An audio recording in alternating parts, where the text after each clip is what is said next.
दोस्तों, क्या आपको लगता है कि जिस लेवल का खतरा जिरेन ने टूर्नामेंट ऑफ पावर में दिया था वो मोरो से ज्यादा टेरिफाइंग है? अगर मैं सिंपल शब्दों में पूछूं कि मोरो वर्सेस जिरेन में कौन ज्यादा ताकतवर है तो आप क्या कहेंगे? क्या जिरेन ज्यादा बड़ा खतरा था या फिर मोरो ज्यादा टेरिफाइंग है? टूर्नामेंट ऑफ पावर में जिरेन से हारना मतलब पूरा यूनिवर्स 7 इरेज और मोरो से हारना मतलब यूनिवर्स 7 के अंदर कुछ गैलेक्सीज की बर्बादी। ऑफ कोर्स मोरो यहाँ पर पूरे यूनिवर्स 7 के लिए तो खतरा नहीं बन पाएगा क्योंकि फिर उसे बीरस से भी निपटना होगा। तो एक्चुअल में कौन है ज्यादा ताकतवर, जिरेन और मोरो में? और इस सवाल के एग्जैक्ट आंसर के लिए हमें बहुत से फैक्टर्स को कंसिडर करना होगा। सबसे पहले तो ये कि हम कौन से मोरो की बात कर रहे हैं। जिरेन तो जिरेन ही है, लेकिन मोरो के काफी रूप हैं। शुरुआत का बूढ़ा बकरा मोरो, फिर गोकू और वेजिटा की एनर्जी को एब्जॉर्ब करने के बाद वाला यंग बकरा मोरो, फिर 2 महीने तक काफी प्लैनेट्स को एब्जॉर्ब करने के बाद वाला मोरो, या फिर अभी फाइनल 7-3 एब्जॉर्ब्ड मोरो।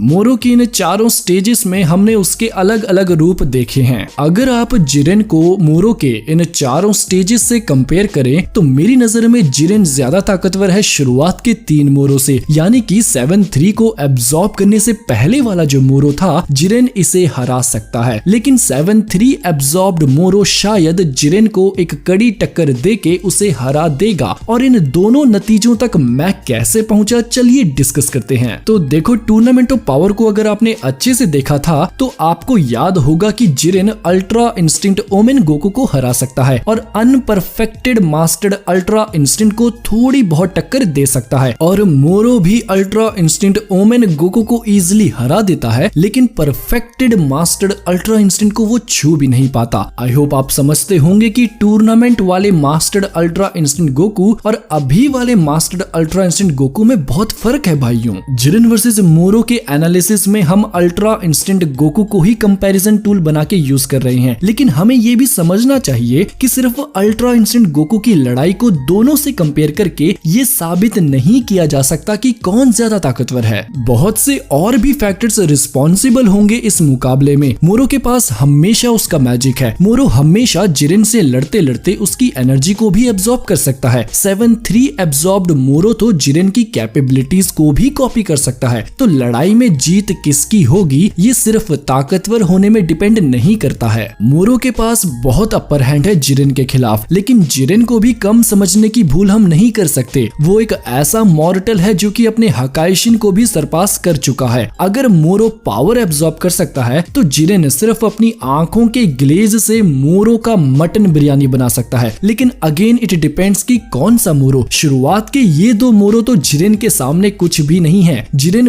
बिना सीरियस हुए अपने कोल्ड एटीट्यूड के साथ इस यंग मोरो को इजिली चकनाचूर कर सकता है। मोरो ना जिरेन को छू पाएगा और ना ही जिरेन उसे मौका देगा कि वो उसकी एनर्जी को एब्जॉर्ब कर पाए। अब 3rd स्टेज वाला मोरो जो है उसने 2 मंथ्स में काफी ज्यादा प्लैनेट्स एब्जॉर्ब कर लिए थे और ये 3rd स्टेज वाला मोरो इजिली गोकू के अल्ट्रा इंस्टिंक्ट ओमेन को हरा देता है। 3rd स्टेज मोरो जो है वो अपने मैजिक और पावर एब्जॉर्ब करने की टेक्निक के साथ जिरेन को फुल टक्कर दे सकता है। अब भाइयों, यहाँ पर हम एक एजम्पशन ये मान के चल रहे हैं कि जो ये 3rd स्टेज वाला मोरो है ना, इसने बस 2 महीने तक ही प्लैनेट्स को एब्जॉर्ब किया है। तो 2 महीने में मोरो ने जितना भी एब्जॉर्ब किया हमने उसको नाम दे दिया कि ये 3rd स्टेज मोरो है। तो जिरेन के खिलाफ भी हम जिस 3rd स्टेज मोरो की बात कर रहे हैं वो वही मोरो है जो कि 2 महीने तक लगातार काफी प्लैनेट्स को एब्जॉर्ब करता जा रहा है। अब ऑफ कोर्स ये जाहिर सी बात है कि अगर आप एक ऐसे मोरो को ला दो जो कि 10 साल से बस प्लैनेट्स ही एब्जॉर्ब कर रहा है तो फिर तो वो जो मोरो है वो तो 7-3 वाले मोरो से भी ज्यादा ताकतवर हो जाएगा। सो आई होप आप इस बात को समझेंगे और इस छोटी सी असम्पशन के साथ ही हमें आगे बढ़ना पड़ेगा कि 3rd स्टेज मोरो वो मोरो है जिसने 2 मंथ्स तक काफी प्लैनेट्स को एब्जॉर्ब किया है। अगर जिरेन खुद की एनर्जी को एब्जॉर्ब कराए बिना, कोई भी गलती किए बिना मोरो से लड़ता है फुल पावर में तो जिरेन को काफी मशक्कत करनी पड़ेगी, लेकिन वो मोरो को हरा देगा। याद रखना, 3rd स्टेज मोरो और जिरेन दोनों ही अल्ट्रा इंस्टिंक्ट ओमेन को इजिली हरा देते हैं और Jiren unperfected mastered ultra instinct Goku को थोड़ी बहुत टक्कर दे पाता है। लेकिन ये 3rd स्टेज वाला मोरो परफेक्टेड अल्ट्रा इंस्टिंक्ट गोकू के सामने एक दूध पीता बकरा है। अरे 7-3 एब्जॉर्ब्ड मोरो जो है, स्टेज 4 वाला जो मोरो था वो खुद मास्टर्ड अल्ट्रा इंस्टिंक्ट के सामने कुछ कुछ नहीं निकला, तो ये जो थर्ड स्टेज वाला मोरो था ये तो क्या ही बोले इसको यार, ये तो कुछ भी नहीं है उसके सामने। तो अगर जिरेन थर्ड स्टेज मोरो के किसी भी मैजिक की चपेट में नहीं आता है, किसी भी चाल में नहीं फंसता है, तो जिरेन थर्ड स्टेज मोरो को ऑफ कोर्स हरा देगा, कोई डाउट नहीं। इवन वो अगर मोरो के किसी मैजिक की चपेट में आ भी जाता है तो भी कोई प्रॉब्लम नहीं, बस कोई सीरियस डैमेज या कोई सीरियस नुकसान ना हो जिरेन को। बाकी जिरेन खुद एक वॉरियर है और वो बैटल फील्ड के अनएक्सपेक्टेड चैलेंजेस को समझता है। और अब आते हैं फोर्थ स्टेज मोरो यानी कि 7/3 एब्जॉर्ब्ड मोरो वर्सेस जिरेन। अब इस फाइट में मोरो का अपर हैंड और भी बढ़ जाएगा, क्योंकि अब मोरो के पास ताकत भी ज्यादा है और अब मोरो दूसरों की एबिलिटीज भी कॉपी कर सकता है। अगर हम जिरेन वर्सेस मोरो की 1-on-1 फाइट के बारे में बात कर रहे हैं तो मोरो सिर्फ जिरेन को ही कॉपी कर सकता है और कोई मौजूद नहीं है बैटलफील्ड में। अब देखो यहाँ पर जिरेन के जीतने के चांसेस बहुत कम है। ऐसा इसलिए क्योंकि पहले तो जिरेन मोरो के थर्ड स्टेज से ज्यादा पावरफुल था, इसलिए मोरो अपनी मैजिक वाली चालों को जिरेन के खिलाफ अच्छे से यूज नहीं कर पाता। पहले मोरो को काफी मुश्किल होती और उसे कोई मौका ढूंढना होता कि किसी तरह ये ताकतवर जिरेन मेरी चालाक भरी चपेट में आ जाए। लेकिन अब 7/3 एब्जॉर्ब्ड मोरो जो है वो जिरेन से ज्यादा पावरफुल है और कम से कम जिरेन के बराबर तो है ही। अब ऐसे में जिरेन को मोरो से भी लड़ना है और उसकी कॉपी एबिलिटीज का भी ध्यान रखना है, पावर एब्जॉर्ब भी नहीं होने देना और मैजिक का भी ध्यान रखना है। और इन सब फैक्टर्स को एनालाइज करके मैं यही कहूंगा कि जिरेन वर्सेस 7/3 एब्जॉर्ब्ड मोरो वाली जो फाइट होगी वो बहुत ऑसम होगी, बहुत लंबी जाएगी और जिरेन को अपना फुल देना होगा मोरो को हराने के लिए। लेकिन बैटल में इतने ज्यादा अपर हैंड होने की वजह से 7/3 एब्जॉर्ब्ड मोरो किसी न किसी तरह कुछ न कुछ करके जिरेन को हरा सकता है। इवन थर्ड स्टेज वाले मोरो को हराने के लिए भी जिरेन को अपना 90 to 100% देना होगा। ऑफ कोर्स ये डिटेल्स मैं बस अपने अंदाजे से बता रहा हूँ, मे बी एक्चुअल डिटेल कुछ और हो, लेकिन जितना क्लोजली मैंने अभी तक ड्रैगन बॉल सुपर देखा है उसके अकॉर्डिंग जिरेन जीत सकता है अप टू थर्ड स्टेज मोरो। लेकिन 7/3 एब्जॉर्ब्ड मोरो जिरेन पर भारी साबित होगा। मुझे कमेंट्स में बताओ आप क्या कहेंगे इस एनालिसिस के बारे में। क्या आप इन रिजल्ट से सहमत हैं या फिर आपको लगता है कि रिजल्ट्स कुछ और होंगे। अब मैं आप सबको एक टास्क देता हूँ, बहुत मजा आएगा। आपको क्या करना है कि कमेंट्स में जाके जिरेन वर्सेस स्टेज 1 मोरो से लेके जिरेन वर्सेस स्टेज 4 मोरो तक कौन जीतेगा और उसका विनिंग परसेंटाइल क्या होगा ऐड करके लिखना है। फॉर एग्जाम्पल अगर mastered ultra instant Goku versus Krillin की फाइट है तो आप लिखेंगे mastered ultra instant Goku greater than Krillin और उसके आगे लिखेंगे winning percentile. Winning percentile means mastered ultra instant Goku को अपना कितना परसेंट देना होगा क्रिलिन को हराने के लिए, जो कि 1% भी ना हो शायद। तो उसी तरह आपको लिखना है जिरेन ग्रेटर देन और लेस देन मोरो। आपकी मर्जी, आपको जो भी लगता है कौन जीतेगा, लेकिन जो भी जीतेगा उसे अपना कितना परसेंट देना होगा जीतने के लिए, ये आप विनिंग परसेंटाइल में लिखेंगे। मैं भी कमेंट्स करके लिख रहा हूँ जिरेन ग्रेटर देन स्टेज 1 मोरो, विनिंग परसेंटाइल 10 to 20%, यानी जिरेन